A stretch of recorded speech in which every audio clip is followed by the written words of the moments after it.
Oke Tribuners, kembali lagi bersama saya Suwasi Tanggang di sini dan kali ini kita akan mengangkat satu topik yang jarang dibicarakan orang yaitu tentang hipnoterapi. Dan kali ini sudah bersama saya Bang Ridwan. Ya, siap. Apa kabar Bang Ridwan? Baik, sehat. Jadi Bang Ridwan ini salah satu praktisi hipnoterapi di Jambi. Beliau juga seorang psikolog, juga seorang dosen. Ya, betul sekali. Banyak sekali kerjaannya Bang. Numpuk ya. Iya. Eh, oke Bang Ridwan, itu hipnoterapi itu kan identik dengan hipnotis, betul nggak sih? Betul ya. Terus biasanya kalau hipnoterapi ini itu digunakan untuk apa itu, Bang? Jadi kalau kita mau bicara hipnoterapi ya, kita bicara tentang pemahaman tentang hipnotis itu sendiri atau hipnosis. Jadi itu bahasa yang dimaknai sebagai kondisi tidur atau trance. Jadi dalam konteks pembahasan dari sana ya, dari luar, di Eropa itu disebut hipnosis.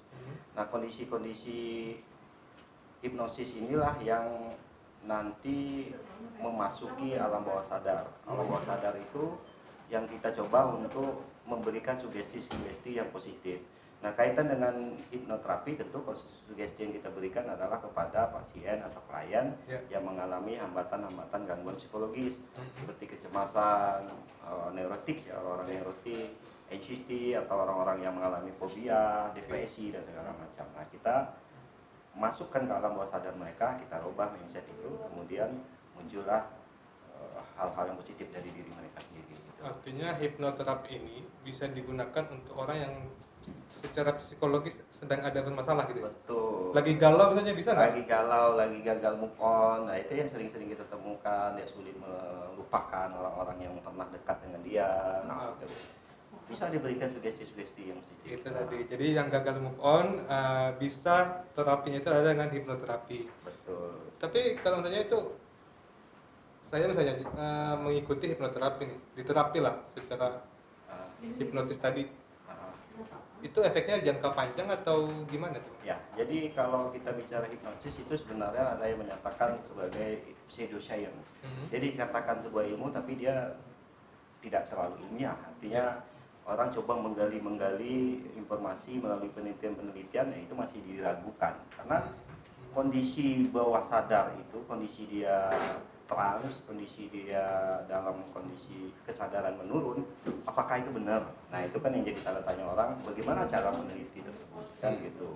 Nah, pelaku hipnoterapi ini karena dia berdasarkan pengalaman, dia paham bahwa orang itu sudah dalam kondisi trans. Bisa saja misalnya dia iseng aja, saya ikutin aja lah perkataannya gitu kan. Nah, itu artinya ilmu ini masih dalam tanda kutip. Meskipun istilah ini diangkat oleh Jane Bridge itu tahun 1842, kemudian dikembangkan oleh Erikson 19 ya tahun 19-an ya untuk membantu klien-klien yang mengalami masalah.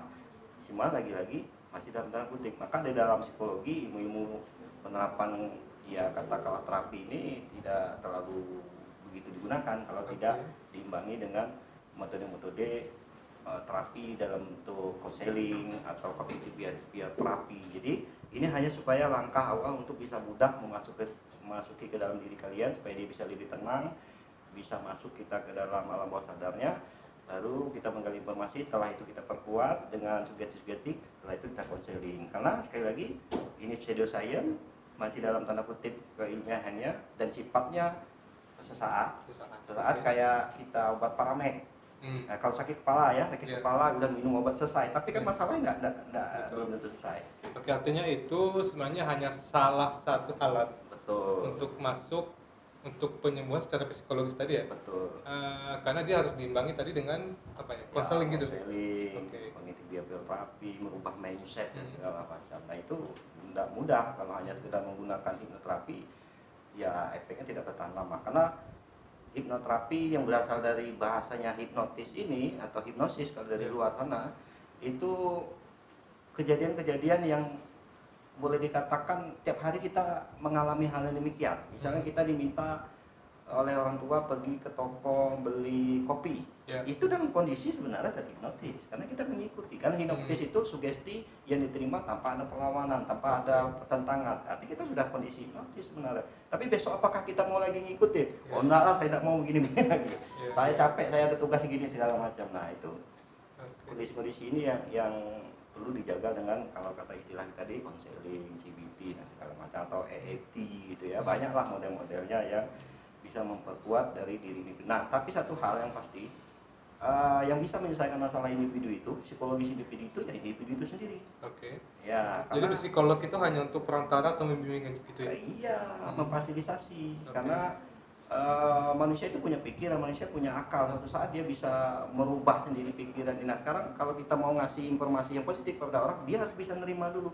Core belief-nya harus bisa tertanam dalam diri. Saya merasa yakin bahwa apa yang saya lakukan untuk menghindari ketakutan berbeda itu adalah benar. Nah, tetapi kadang-kadang kalau itu tidak ditanamkan, core belief dia belum muncul, core belief dia keyakinan akan nilai-nilai itu tidak terpatri dengan baik, maka bisa-bisa apa yang kita sampai, apa yang kita ini, ya dia bisa berubah. Kayak misalnya orang sudah tahu kok merokok itu nggak boleh. Bahkan di tulisan kota rokok itu udah ada gambar paru-paru segala macam, tapi core belief dia nggak kayak gitu. Saya merokok bikin saya nyaman. Nah, ini core belief kayak gini nih yang nggak mudah. Tapi kalau dia yakin bahwa apa yang tertulis di situ itu benar adanya, core belief dia menyatakan seperti itu, dia akan menghindar. Maka kadang-kadang orang itu berubah pikirannya ketika dia mengalami hal-hal yang membuat dia shock. Orang berhenti merokok biasanya rata-rata sakit. Sakit dulu. Nah, baru dia udah tobat. Tapi begitu diberi pengaruh dia paham. Apalagi itu penyakitnya itu penyakit parah, jantung. Gitu ya. Yang dia harus hindari kalau daripada mati gitu kan. Itu.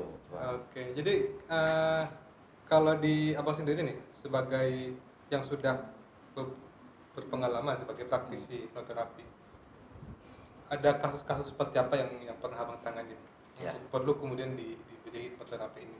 Iya, saya paling banyak menangani kasus-kasus berkaitan dengan fobia.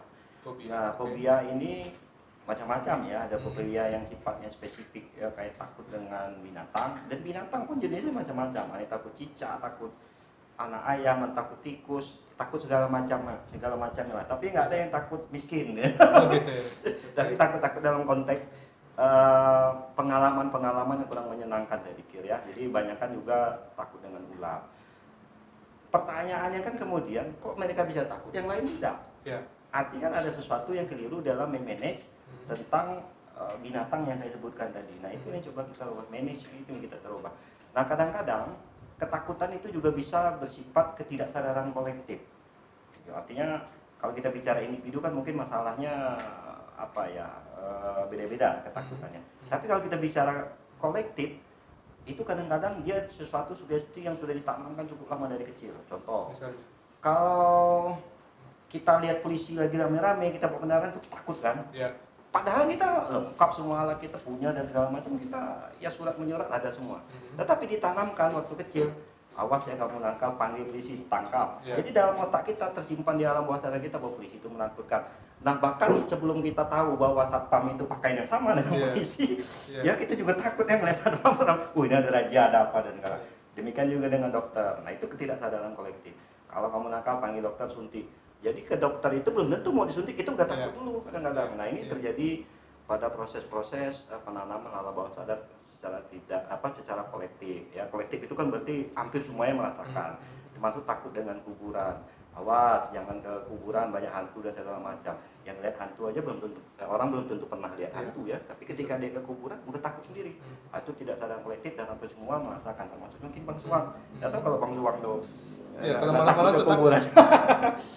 Sama pada anak bayi, kalau pada anak-anak gitu ya, kalau dia sering didengungkan bahwa ular itu suatu yang berbahaya, itu akan berbeda dengan dia tidak pernah mendengar kata-kata ular itu sesuatu yang berbahaya. Bahkan digini-gini kan ya, ada videonya itu ya. Ular besar pintar tuh digini-giniin sama anak. Karena dia tidak pernah. Sebenarnya hipnotis ini itu sebenarnya semenjak kecil itu sudah tertanam. Makanya orang seolah-olah menganggap hipnotis itu sesuatu yang wow, sesuatu yang luar biasa seperti yang dilihat di konten-konten televisi dan segala macam ya.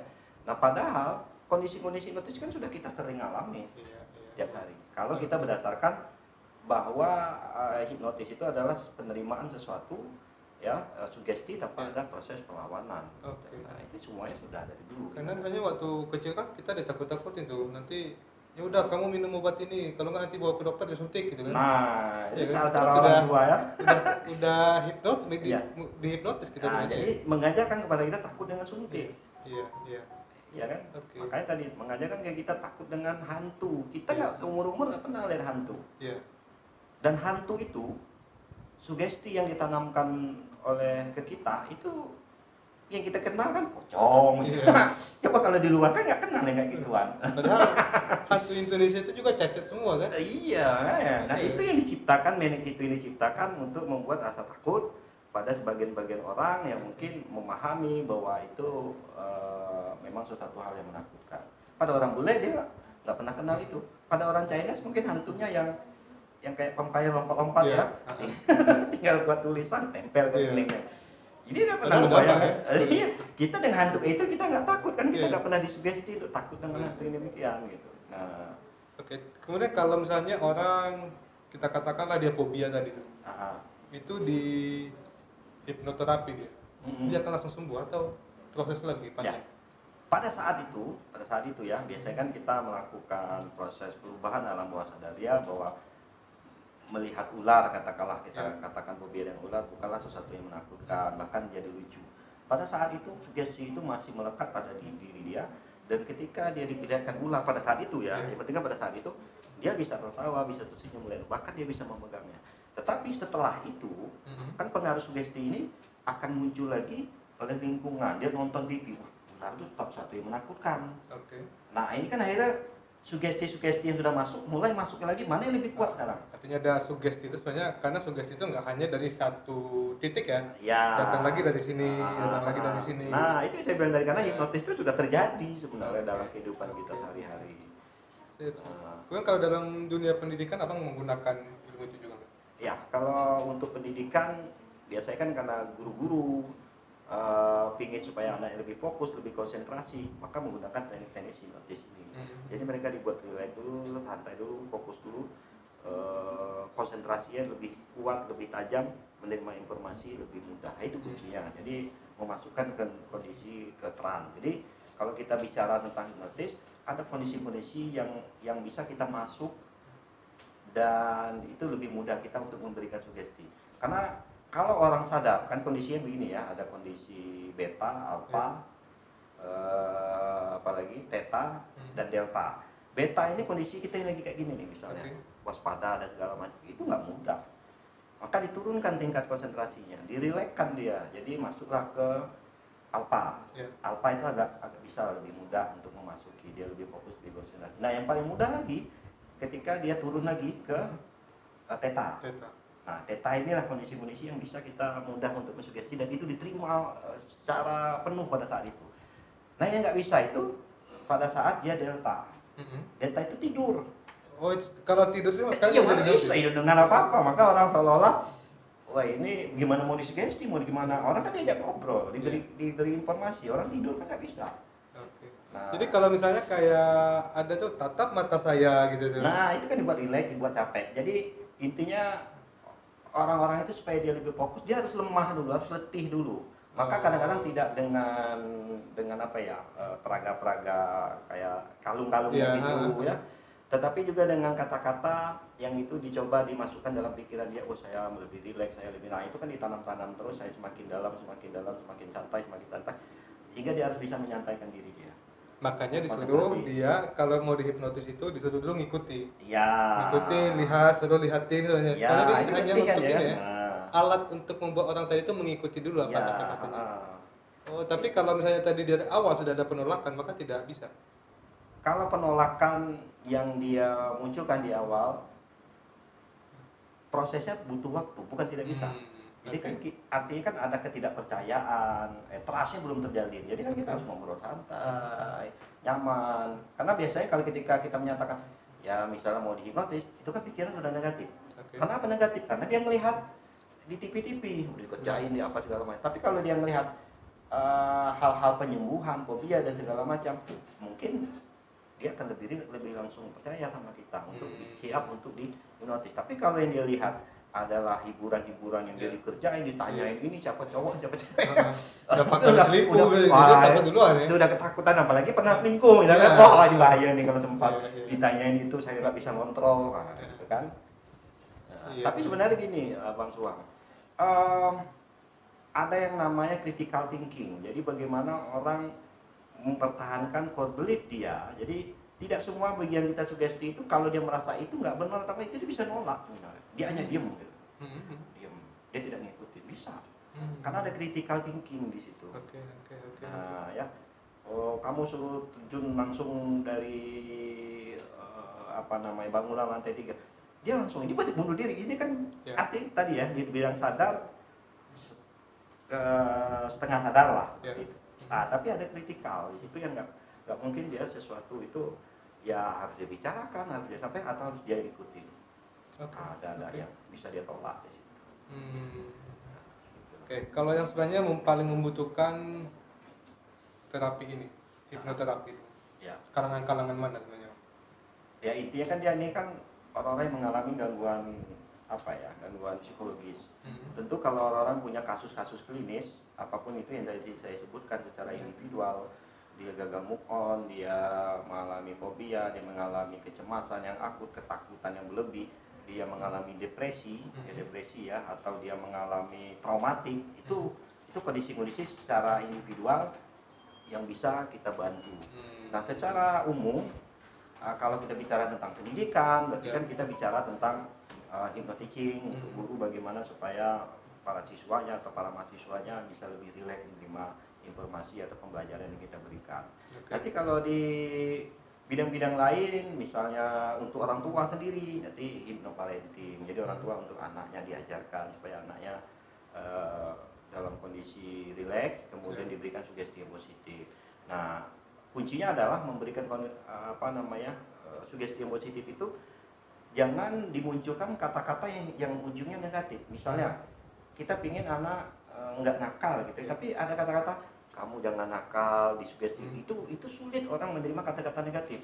Maka lebih baik dibalikan, kamu anak yang baik, kamu cerdas, gitu kan. Daripada jangan naik tangga ya, jangan naik. Justru yang kata jangannya nanti bisa jadi tidak bisa disimpan dengan baik. Yang muncul nanti jadi yang diingat adalah kata nakal ya. Maka jangan hal-hal yang negatif. Nah, itu luas ya, bisa untuk siapapun yang membutuhkan. Mereka dalam kondisi sebenarnya tidak punya masalah. Ya artinya mereka ingin membangun motivasi belajar mereka lebih baik. Ya bisa diberikan hipnoterapi seperti itu. Kasus yang paling krusial yang pernah Bang tangani itu untuk kemudian perlu disegerakan, dianggap perlu disegerakan untuk ini dihipnotis saja dulu deh gitu. Pernah nggak ada satu yang krusial, kritis gitu? Saya pernah menangani itu yang unik sebenarnya menurut saya ya. Itu kasus-kasus yang berkaitan dengan orang kesurupan. Ya, jadi di kampus ada mahasiswa yang kesurupan sehingga akhirnya ada yang menyiram pakai air, ada baca ini baca itu. Pas saya mencobakan itu, saya katakan tetap lihat saya, fokus konsentrasi, dia tidur. Udah itu saya sugesti yang hal yang positif, dia bangun langsung saja. Itu menurut saya menarik. Karena dalam tanda kutip ketika orang berbicara orang kesurupan, lalu orientasi selalu yang ke gaib kan? Iya. Selalu yang ke gaib. Ini bagaimana cara menangani orang yang gaib ya? Berarti kan harus banyak bacaan atau segala macam. Tapi kan saya menggunakan itu dan ternyata bisa.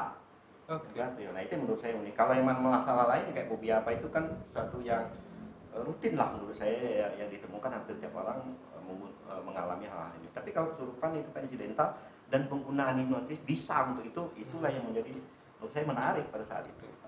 Beberapa kasus kejahatan kemudian disebut bahwa itu korban hipnotis. Pertanyaan pertama sebenarnya mungkin nggak itu ada jadi korban hipnotis seseorang kemudian dia menjadi korban barangnya dia ambil segala macam, memungkinkan nggak terjadi seperti itu? Ya baik.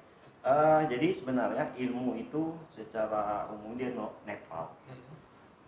Jadi dia mau digunakan untuk kebaikan atau keburukan tergantung penggunanya. Karena ini juga bisa dipelajari oleh siapapun. Nah termasuk juga hipnotis. Hipnotis ini awalnya kan untuk penyembuhan. Tetapi orang melihat kok orang ini bisa ngikut, kok orang ini bisa nurut tanpa ada penolakan-penolakan, maka muncullah ide-ide orang yang menguasai ini tadi untuk menggunakan hal-hal yang negatif. Nah, penggunaan untuk hal-hal yang negatif dimungkinkan bisa selama orang itu dalam proses tersugesti. Tersugesti tadi ya? Ya, maka dia diminta HP-nya, diminta barangnya, terutama kalau di terminal kadang-kadang ya. Tapi bisa dihindari Bang, bisa dilawan. Untuk kita ada caranya nggak supaya kita nggak menjadi korban hipnotis? Ya, jadi salah satu yang harus kita lakukan adalah kita tetap harus waspada, pahami tujuan kita berada di tempat umum. Pelaku hipnotis itu biasanya tidak sendiri. Dia memulai interaksi dengan cara bertanya, misalnya bertanya di mana tempat ini. Kemudian ada satu orang nanti yang bisa datang itu memperkuat informasi itu, tolonglah bantu dia dan segala. Nah, pada saat itulah kita sudah tersugesti. Ya, pada saat itu kita sudah sugesti, apapun yang diminta akhirnya kita diberikan. Setelah beberapa menit baru kita tersadar, oh barang saya sudah hilang, semuanya sudah hilang. Nah sekarang awalnya kita harus berpikiran bahwa ketika berada di tempat umum kita tetap harus waspada dan tujuan kita apa. Nah itu pertama. Nah yang kedua, kita harus kita harus tidak mudah percaya dengan orang.